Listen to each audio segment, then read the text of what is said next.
Kendyll Locke, Vice Chair of the Tarrant County Democratic Party. Thank you so much for joining us. Talk to me a little bit about President Biden's trip to Fort Worth. How excited are you and the party about this? Yeah, well, no, Jack, thank you so much for having me. We're very excited about, President Biden, making it a part of, his busy schedule to be here in Fort Worth. I think it's something big, not only for our city, but for our county and for our state. I think this really highlights the importance of Texas and the importance that we have, not only from a political standpoint, but also from an issue standpoint. And so from the party, we're excited. Personally, I'm excited and just glad to see that, we're getting some national attention on an issue that is, very important, of course, across the country, but really to our state. We have a large population of veterans here in Texas. I want to say 1.5 million or over that number of veterans that's here in our state. And so we're just excited to be able to have him here, and of course to just have him uplifting this such important issue, this very important issue. Excuse me. I was going to ask you, because this is an issue, this is part of his unity agenda. And I'm wondering, he could have chosen any place in the United States. Why do you think he chose Fort Worth? Do you have any indication as to why? Yeah, I think probably Fort Worth because just going back to one the position that Texas, of course, does have a large population, large veteran population. Fort Worth is very unique in that we have a lot of diverse cultures that are here within the city. We're one of the fastest growing cities across the country. Of course, we have a VA hospital that is anchored here in our city, and so needless to say, you don't get a lot of presidents that choose Fort Worth. A lot of them would rather go to Dallas or any other part of our state. But I think just to show that one, Fort Worth and Tarrant County at large is in play. From a partisan issue, when you look at Democrats and just the shift and momentum that we're seeing here. There's just a lot of momentum and a lot of people who are energized around, the issues that are facing us, in our everyday lives. And so, needless to say, I think he chose Fort Worth because it is, a fast growing community that, of course, we have the veteran hospital that's here, but also too, we, of course, looking at the state that has a large population of veterans, our city also has a large population of veterans. We also have the JRB, Air Force Reserve.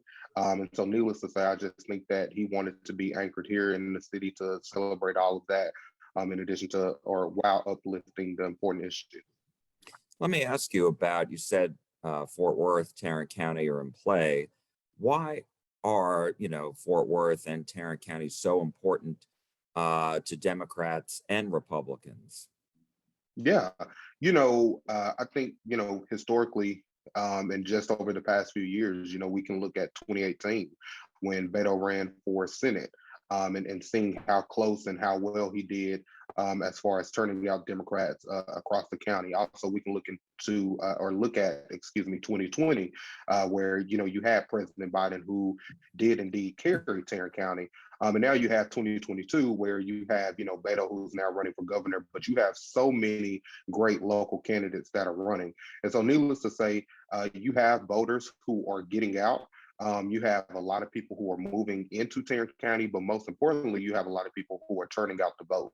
And so, it's in play because we have people who are making a effort to get to the polls, make sure that they're voting, and to ensure that they are selecting the representation that best fits them. And so, I think we're going to continue to see a trend move or a trend toward Democrat. I think in 2020 we'll see 2022, excuse me, we'll see a lot of wins and a lot of gains, and I think even in 2024 we'll see that grow even more. I think we can look at HD 92, which is now a Democratic seat.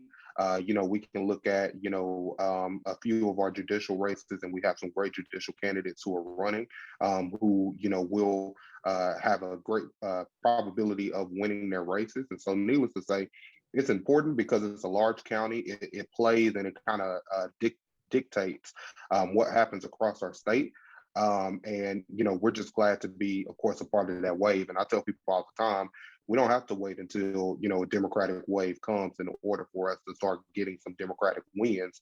We just have to have people who are committed to doing the work, and committed to turning out voters and to registering voters. And that's efforts that we've seen not only with the party, but a lot of our allied groups and organizations and candidates.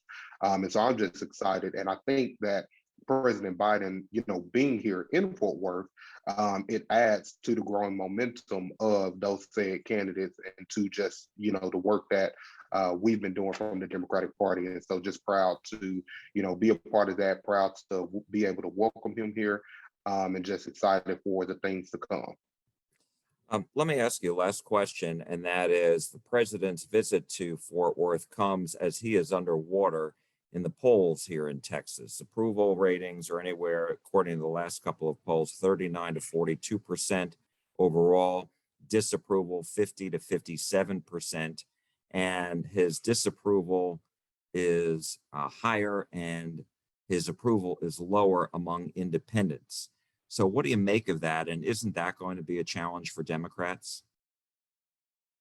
Yeah, I think it's definitely going to be a challenge. But like I tell people all the time, of course, you look at the polls, but you look at the polls as a guiding measure for how much more work you need to put in. And so, while I think it will hinder in some aspects, I think people really care about what are the results that are being delivered. And I think we can look at this past legislative session to see what Republicans aren't willing to do, and what they're not willing to deliver in terms of results for our neighbors across the state. And so, needless to say, Democrats are coalition builders. We're problem solvers.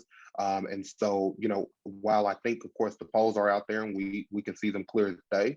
I think that just fuels more momentum for a lot of our candidates and just for a lot of Democrats across our county to say that there's work to be done. Of course, you're always going to have people who's not going to agree with what you're doing, but I think that this is definitely a step in the right direction, especially with him trying to look into, and when I say him, President Biden looking into ways to provide more supports to our veteran community. Of course, with trying to figure out how do we provide more affordable housing, how do we cut healthcare costs for those individuals, and then two, how do we provide that needed job training for those veterans when they come back from the battlefield. And so, needless to say, the polls are out there. We see them. Do I think it will affect anything? It may. But I think at the end of the day, we're still going to be committed to doing the work that we need to do to drive out our base and to make sure that we're getting people to the polls and to make sure that we're getting people to vote, Democrat, not just, in November, but in the runoffs that are coming up, in the municipal elections that are coming up, even though those are nonpartisan, we do know that candidates out there are, identify as Democrat or Republican. And so, needless to say, we're just committed to staying laser focused and doing the work that we need to do to drive out our base. Kendyll Locke, Vice Chair of the Tarrant County Democratic Party. We appreciate your time very much. Thank you. Thank you.